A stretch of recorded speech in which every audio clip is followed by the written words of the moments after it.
kembali lagi dengan saya Ulan. Selamat datang lagi di channel kami. Pengamat politik Boni Hargens menyebut kelompok-kelompok yang menyerang Gibran membabi buta.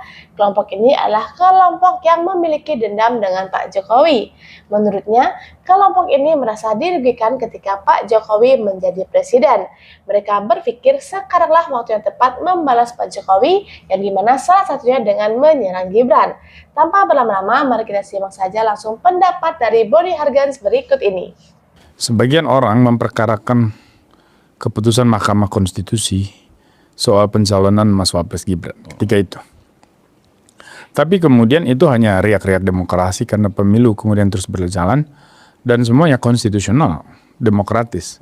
Hasil pemilu juga menunjukkan bahwa pemenangnya adalah pasangan Presiden Prabowo dan Wapres Gibran Rakabuming Raka.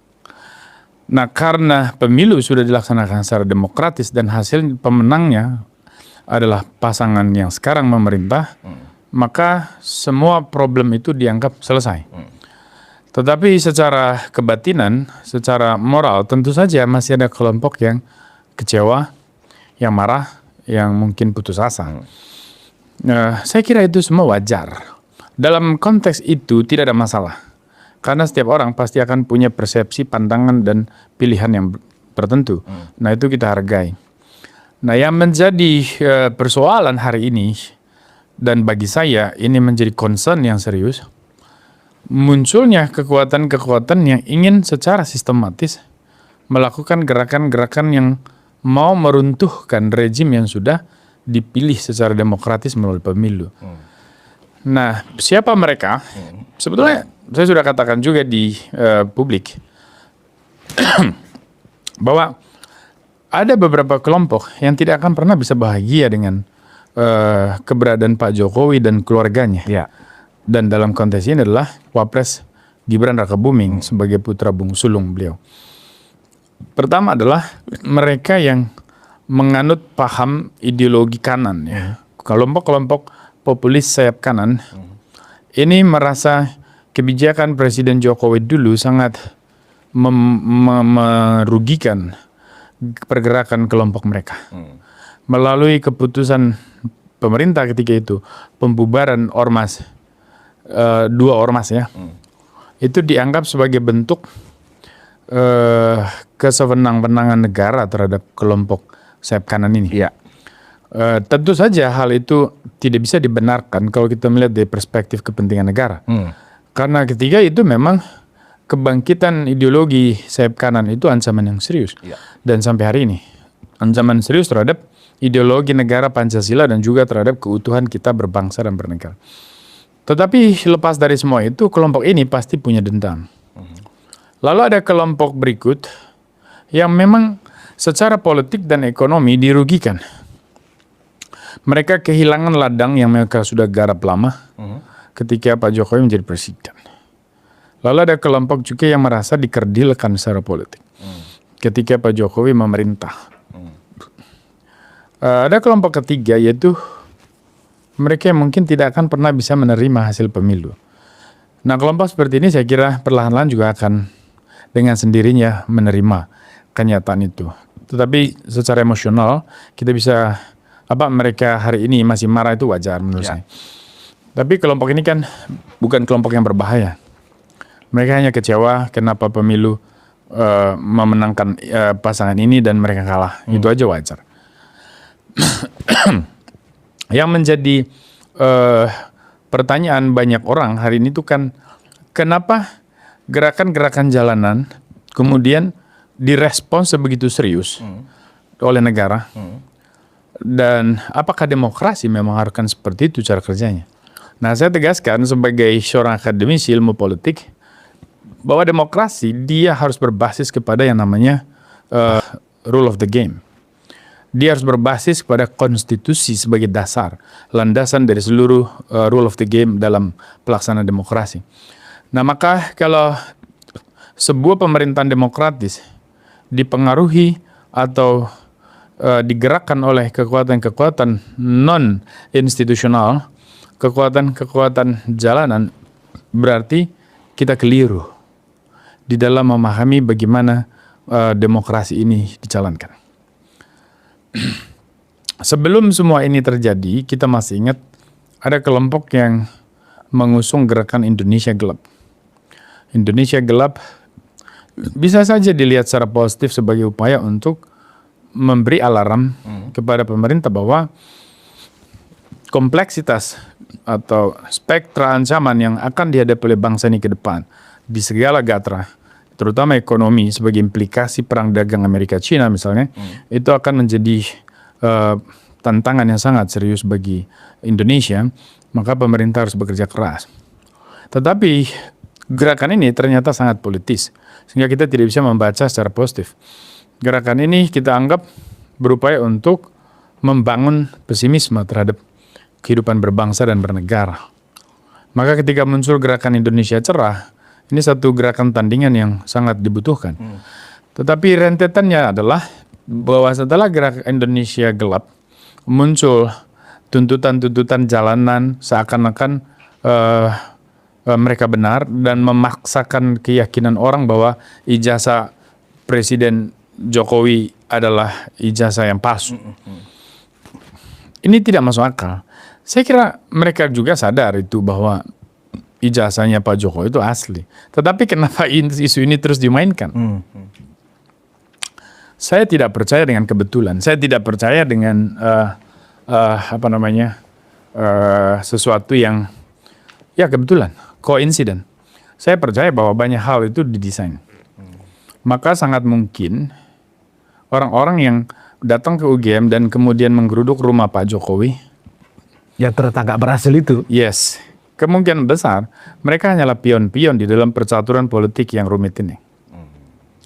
Siapa mastermind di balik ini, itu tidak akan pernah bisa kita ungkap secara terbuka, karena meskipun kita tahu, karena itu adalah sudah ranah hukum. Nah, menariknya bahwa setelah... Apakah aktor itu, Bung, musuh dalam selimut gak kira-kira? Nah inilah. Secara kategori. Saya lebih sekarang tertarik pada gerakan membangun optimisme untuk Indonesia. Artinya, seperti apapun gelapnya isi kepala dan juga ruang diskusi pada kelompok tertentu di tataran kekuasaan, kita masih percaya bahwa Indonesia akan tetap cerah ke depan. Kita harus jalan. Jadi saya tidak bisa menjawab itu, Bung. Saya bisa mengatakan bahwa semua akan baik-baik saja. Yang pasti luar atau dalam itu tetap pemain. Dan karena itu adalah pemain, ya maka perlu dianalisis, diidentifikasi itu, diprofile itu, dikaji. Karena kalau kita mau bicara soal menyembuhkan penyakit, kan kita mesti melakukan diagnosa. Betul. Apa bakterinya, virusnya, dan segala macam. Nah, demokrasi kita ini sudah mengalami kemajuan. Kita sudah melewati berbagai macam kerumitan di dalam proses elektoral dan sebagainya. Dan sekarang kita berhadapan dengan situasi dinamika tantangan ekonomi yang serius, sosial, politik. Tiba-tiba muncul gerakan-gerakan yang menuntut ijazah Pak Jokowi, kemudian mendesak pencopotan Wapres Gibran. Kan masyarakat mayoritas juga sadar itu. Oh, ini hanya permainan kekuasaan. Oh, ini hanya ada sekelompok orang ingin mengail di balong yang keruh gitulah. Ada segelintir orang yang memang haus dengan kekuasaan atau memang tidak akan pernah ikhlas negara ini diatur oleh keluarga Pak Jokowi. Nah, apa dasar kesentimen mereka? Ya, saya kira banyak orang paham itu. Ya, cuman sekali lagi itu akan masuk ke ranah hukum kalau kita bisa ungkap semua. Yang pasti menurut saya, karena ini gerakan politik, masyarakat tidak akan pernah membaca itu secara lurus, harafiah. Mereka tahu bahwa ini permainan pasti akan diselesaikan dengan gampang lah. Dan mereka juga percaya bahwa pemerintahan Presiden Prabowo tidak akan dipengaruhi oleh gerakan macam ini. Nah, menariknya kemarin hasil survei dari Rumah Survei Indonesia menunjukkan ternyata memang mayoritas publik masih menganggap Mas Wapres Gibran itu punya prestasi besar. Dan prestasi Presiden Prabowo dan Wapres Gibran ini mendekati 80%. Artinya kan trust dari publik itu masih bertahan pada range yang positif. Nah, dengan demikian, kalau kita membaca gerakan jalanan macam ini, kita akhirnya sadar, oh ini ada kelompok-kelompok yang mungkin punya keresahan itu baik, keresahan tentang kehidupan berbangsa negara. Tetapi kalau keresahan itu dibalut dengan ambisi, itu kan akan menjadi penyakit itu. Nah, makanya semua harus kembali kepada konstitusi. Saya kemarin sangat berharap seorang juru bicara presiden misalnya mengatakan dengan tegas bahwa Indonesia menganut demokrasi konstitusional, maka segala perkara harus ditangani berdasarkan konstitusi. Dan sejauh ini pasal 7A di dalam Undang-Undang Dasar 45 tidak satu pun ketentuan pemakzulan yang memenuhi syarat untuk memakzulkan presiden ataupun wakil presiden. Jadi tidak ada angin, tiba-tiba badai, kan begitu. Apa sih salahnya Mas Wapres? Kan pertanyaan orang begitu. Iya. Kalau ada yang kecewa dengan proses pilpres, kan simple, nggak usah milih pada saat pilpres. Betul. Dan terbukti kan, beliau menang tidak 100% juga. Ada sekian persen yang tidak memilih beliau. Betul. Berarti mereka yang tidak menyetujui. Dan demokrasi punya mekanisme begitu. Nah, kalau orang memperkarakan hari ini Mas Gibran, itu artinya mereka memperkarakan Pak Prabowo. Pak Prabowo tentu saja sadar itu, bahwa ketika orang ingin mencopot Wapres, mereka sebetulnya mau mengatakan copot presidennya. Kan itu aja sebetulnya. Karena ini divi tunggal. Ini yang nggak dibaca publik. Itu yang publik nggak baca. Betul. Ini kan divi tunggal. Divi tunggal artinya tidak bisa dipisah. Betul. Dipilih sebagai paket di dalam pilpres. Kan di dalam ketentuan undang-undang pemilu kita kan tidak mungkin mencalonkan presiden tanpa wakil. Betul. Atau mencalonkan wakil tanpa presiden. Itu satu paket. Nah, kalau hari ini orang mendesak wapresnya dicopot, ini kan bukan bicara soal ban mobil bisa ditukar ganti oleh ban reserve, ya kan? Ini bicara soal tata negara.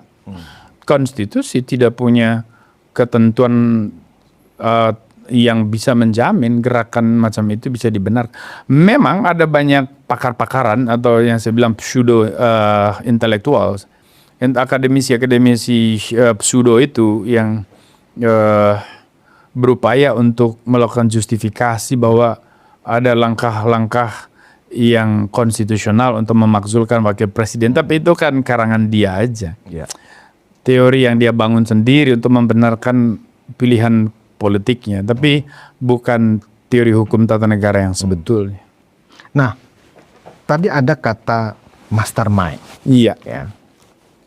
Kalau kita lihat dan kita baca secara lebih sedikit agak berbau akademik, siapakah mastermind-nya? Yang kemudian muncul sebagai jawaban adalah spekulatif. Nah, untuk mencoba mengedukasi publik, Bung Boni, apakah mastermind ini, ya kan, orang yang punya kaitan dengan mereka kalah dalam pilpres, atau mereka yang memang ya hanya ingin target operasinya adalah keluarga Pak Jokowi saja? Itu kan dua hal yang berbeda. Gimana Bung Boni melihatnya?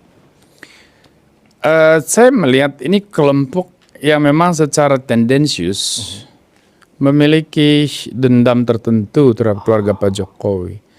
Nah, seperti yang saya katakan di media lain, mereka ini menyerang Pak Jokowi, tetapi target finalnya itu kan Wapres Gibran. Nah, hanya ada sebagian orang sudah tidak sabar, langsung menyerang Wapres. Tujuan awalnya ini kan melemahkan citra Pak Jokowi dalam rangka melemahkan posisi tawar Wapres Gibran Raka Buming di pemilu berikut. Jadi orang-orang ini kan bermain untuk 2029. Menurut saya ini prematur. Bayi lahir sebelum waktunya. Jadi gerakan ini juga pasti akan tergerus oleh waktu lah. Karena kalau mereka mau bermain, permainan ini tidak menarik, tidak cerdas. Seperti yang sudah kita simak bersama adalah tadi videonya, bagaimana pendapat kalian tulis di kolom komentar. Baiklah, demikian dapat saya sampaikan. Semoga bisa bermanfaat untuk kita semua. Buat teman-teman yang suka dengan channel ini, tolong bantu subscribe, like, komen, dan share ke teman-teman lainnya ya. Terima kasih, sampai jumpa lagi.